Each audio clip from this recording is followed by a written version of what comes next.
Every investor today faces a seemingly endless menu of options, but almost everything boils down to a handful of core investment vehicles: ETFs, index funds, mutual funds, and hedge funds.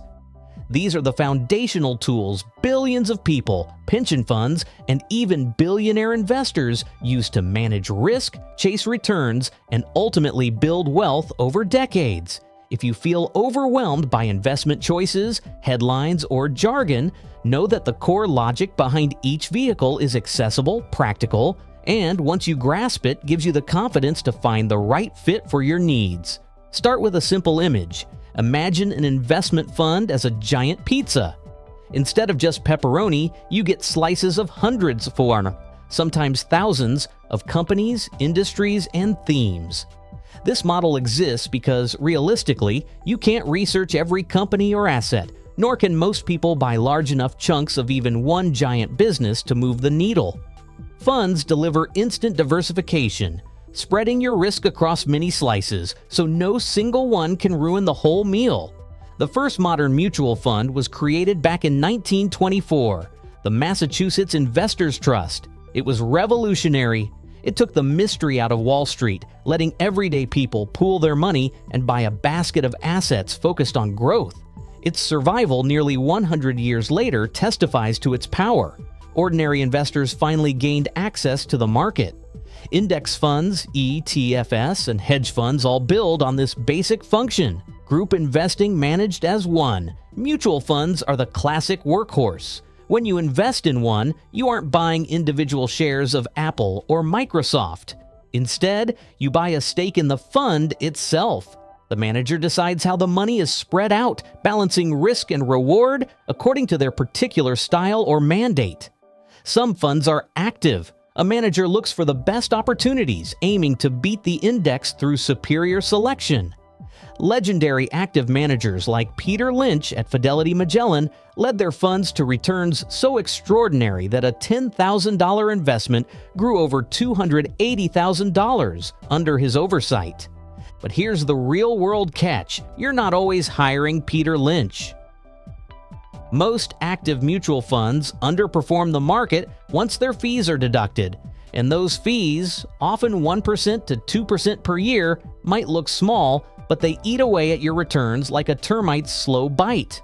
Over decades, they can cost tens of thousands in lost compounding.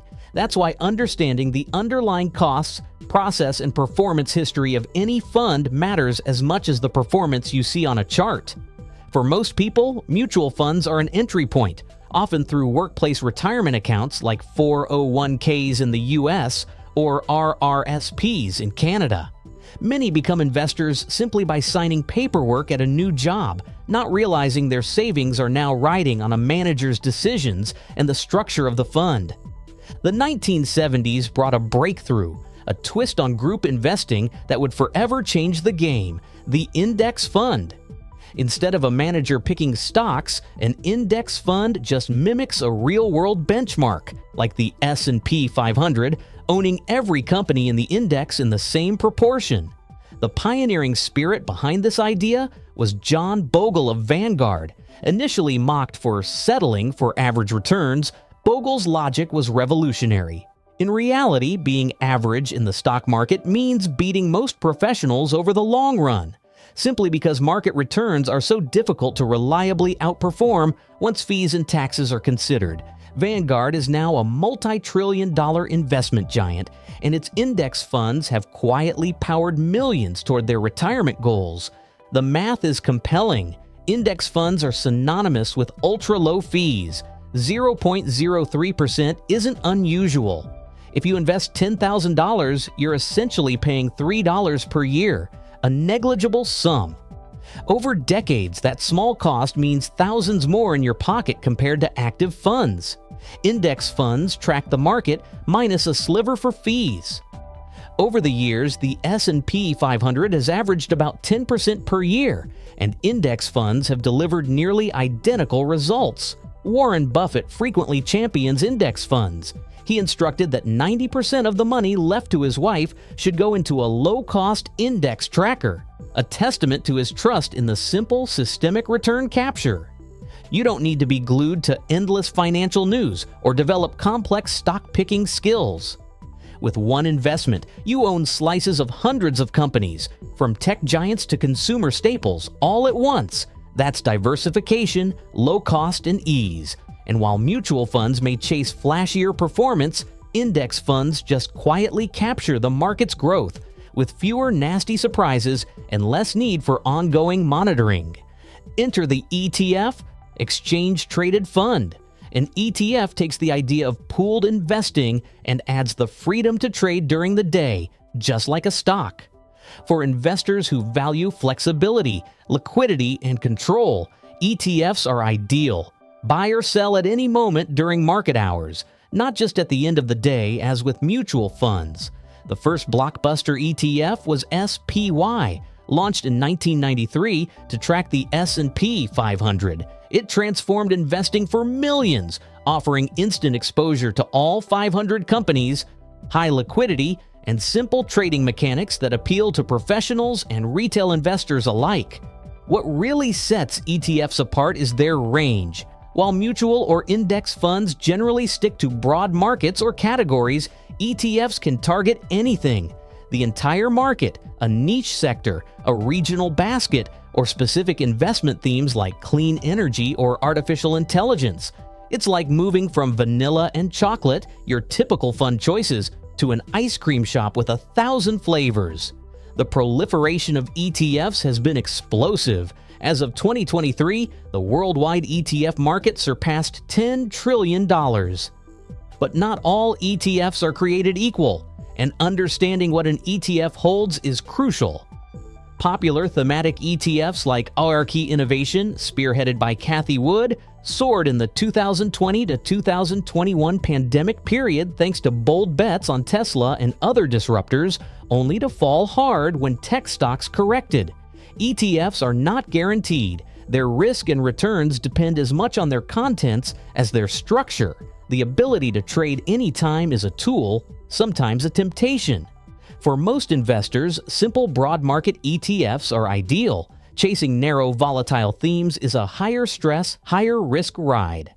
At the edge, we find hedge funds, the private jet of the investing world.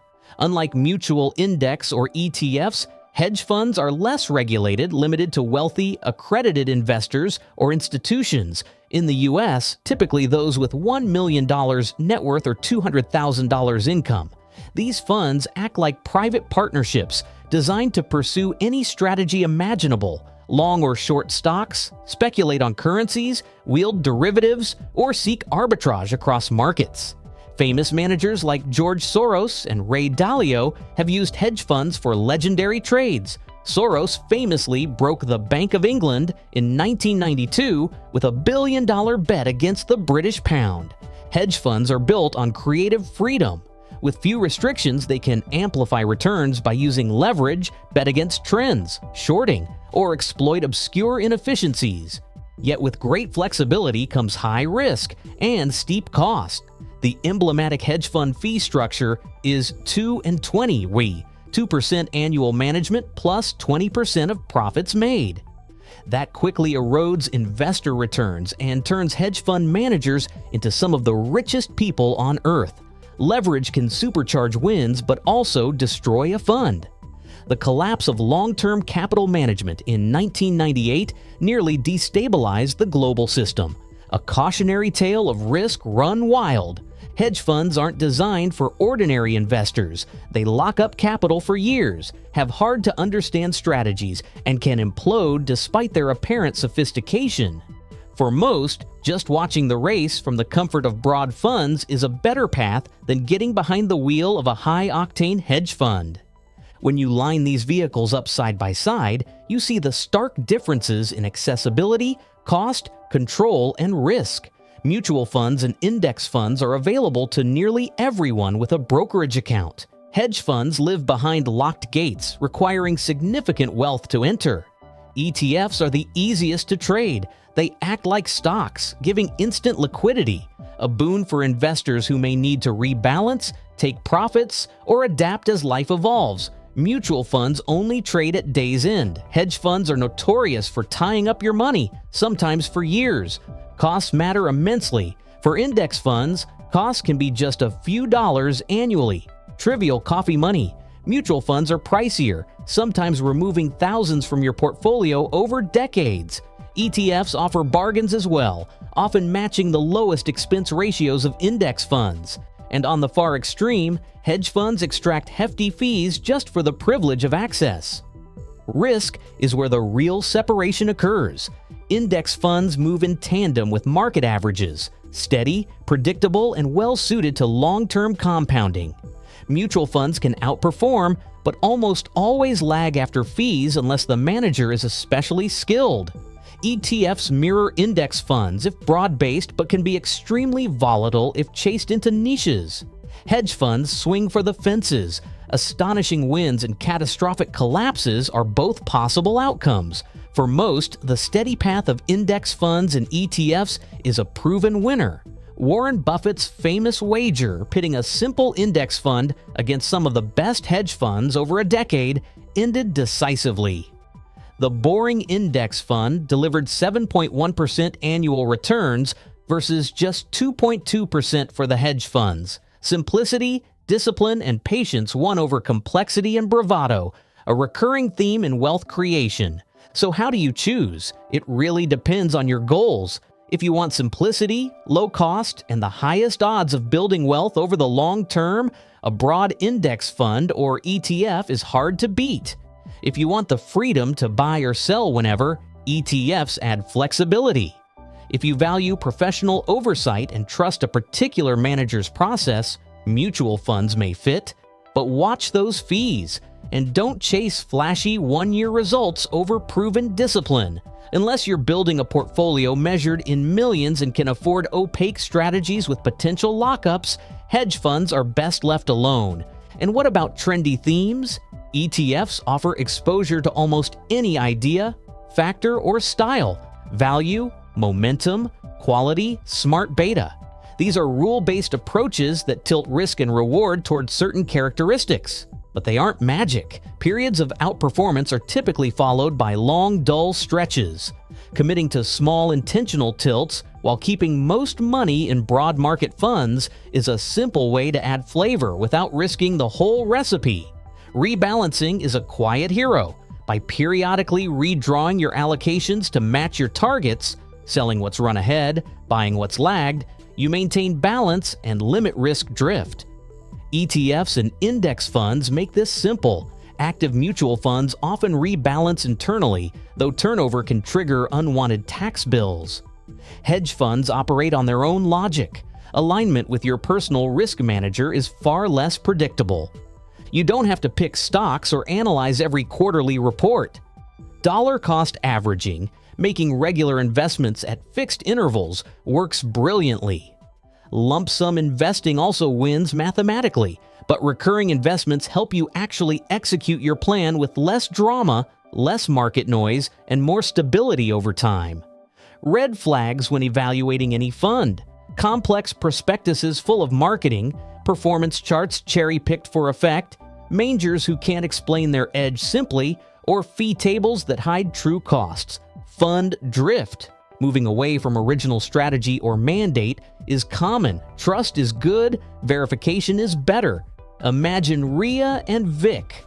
RIA sets up a portfolio with a core ETF, a diversified international fund, and a bond allocation, rebalancing yearly. VIC never sticks with one strategy, always chasing last year's winners with high-fee funds. 10 years later, RIA's portfolio is boring yet solid. VIC's is exciting but underwhelming. The difference was discipline, not skill. Boring works. Excitement costs money. Before you invest, ask yourself, what is my goal? What role does this fund play? Core growth, diversification, income, or speculation? What is the total cost, including hidden fees and taxes? How much can I sell and when? Can I explain how the strategy works in plain language? Is there overlap with what I already own? Will I hold on if the fund drops 25%? Doubts are a signal to pause and rethink. International investors have extra layers. Access varies, currency risk can sway outcomes, taxes on dividends differ, and the fund's location, domicile, adds complexity. Always ensure your investments match your timeline and local realities. Taxes, currencies, liquidity, and accessibility matter just as much as returns. If you want pure simplicity, broad index funds and ETFs work anywhere. If you like hands-on control, ETFs are your friend. If you want professional insight and a satellite allocation, just make sure the manager truly adds value. If you're considering hedge funds, become a risk analyst first and question everything: strategy, downside, alignment, and stress history. At the core, investing is about discipline and understanding. Vehicles like ETFs or index funds reward patient, boring behavior. Complexity can breed more stress, more risk, more costs. Set rules for contributions and rebalancing. Automate the good habits and measure progress in years, not days. Review your portfolio. Circle the engines, spot the scattered bets, and rewrite the structure into a core satellite model. Core in broad funds, satellites in small intentional tilts you absolutely understand. Set a calendar to revisit and rebalance every year and forget the drama. The real goal is not to impress at a party or chase the highest headline. It's to actually reach your financial goals and sleep well along the way. Whether you choose the steady index carousel, the flexible ETF express, a selective mutual fund pilot, or if you truly qualify, a hedge fund private jet. Always invest with intention and let compounding quietly do the heavy lifting. Markets tempt drama, disciplined simplicity wins the marathon. If this breakdown made things clearer, tap like, share it with a friend who's stuck, and subscribe for more explanations that turn confusion into action. Let's build something that lasts, starting today.